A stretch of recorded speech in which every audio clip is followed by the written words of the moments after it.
request to please all stand. Bernadette, please lead us a prayer. In the Father, Son, and Holy Spirit. Amen. So, good morning, class. Good morning. Okay. Let's check attendance first.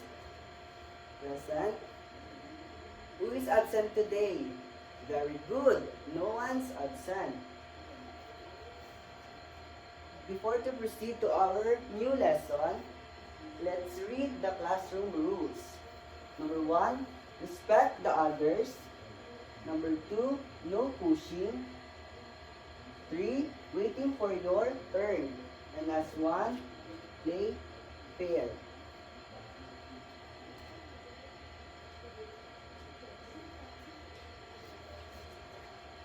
Okay.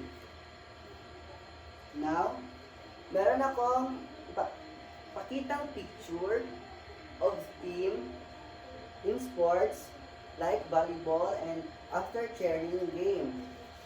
Okay.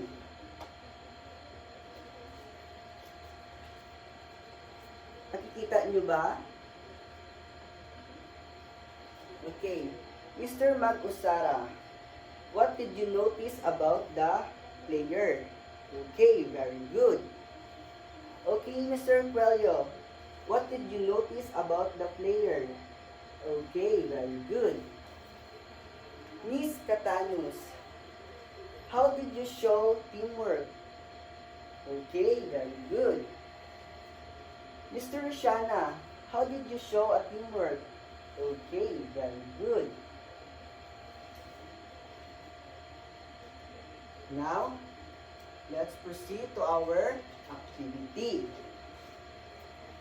The activity is called Pass and Run Relay. Okay. I will divide the class into 4 teams. Each teams will line up behind a marker. The first player run to the cone, return and passes the ball to the next player, and continue until everyone finish turn. The teams that finish and follow the rules wins. Okay, naintindihan ba? Okay.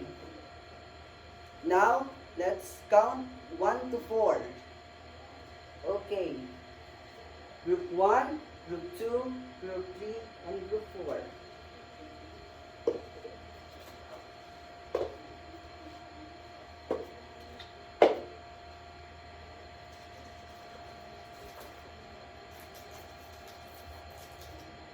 Okay. Okay, start now. Okay, very good. Group 1 is the winner. Palakpakan. Okay.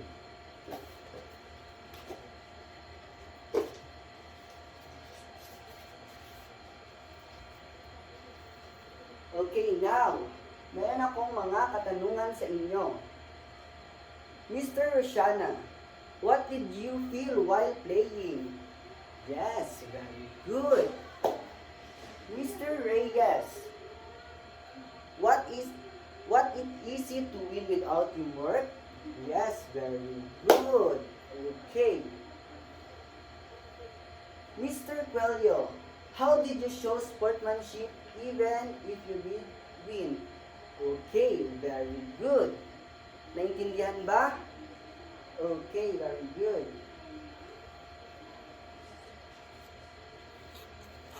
Now,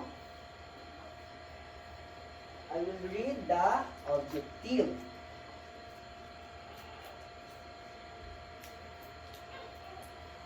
At the end of the lesson, the student should be able to explain the importance of teamwork and sportsmanship in playing game, show cooperation, respect, and fair play while participating in group activities, and demonstrate the teamwork and sportsmanship through simple teams-based games. Okay, naintindihan ba, class? Okay, very good.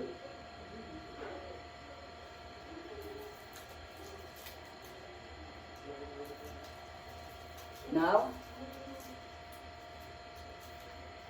now for our lesson for today is about teamwork and sportsmanship in games. Teamwork and sportsmanship games means the teamwork means working together and helping each other to reach one goals in game. And the sportsmanship means playing fair and respecting others and accepting win or losses. Okay. They are the three important of sportsmanship and teamwork and sportsmanship in game. Number one is fair play, being honest and following the rules. Number two, teamwork, working together to achieve a goal. And three, sportsmanship, respecting others and accepting result fairly. So,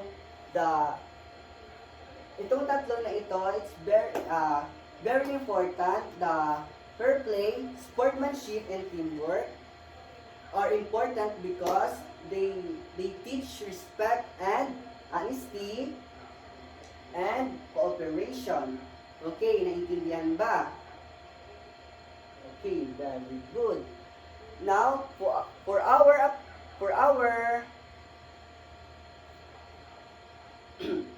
now, naintindihan ba? Okay, let's proceed. Let's apply what I learned, and I will divide you again into small group. I will show one short role play of the good teamwork and sportsmanship in game situation. So, I will divide you into two groups. So, count 1 to 2. Okay. Number 1, proceed sa front. Okay, very good. Palakpakan. Okay. Group 2. Okay, very good. Palakpakan. Okay, for our assessment,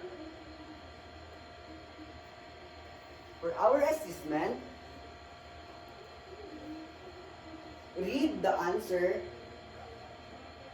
each question carefully and write your answer on the blank. Okay, number 1. Working together to reach a common goals is called. Okay, number 2. Showing respect for others, following and losing is called. Okay. Done na ba? Okay, thank you. And last, for our assignment.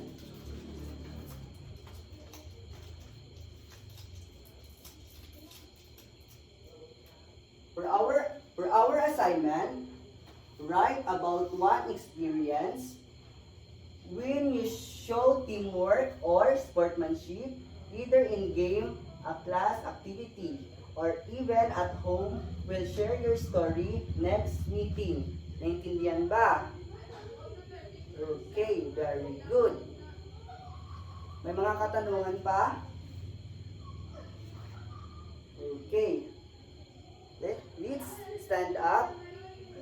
Goodbye, class.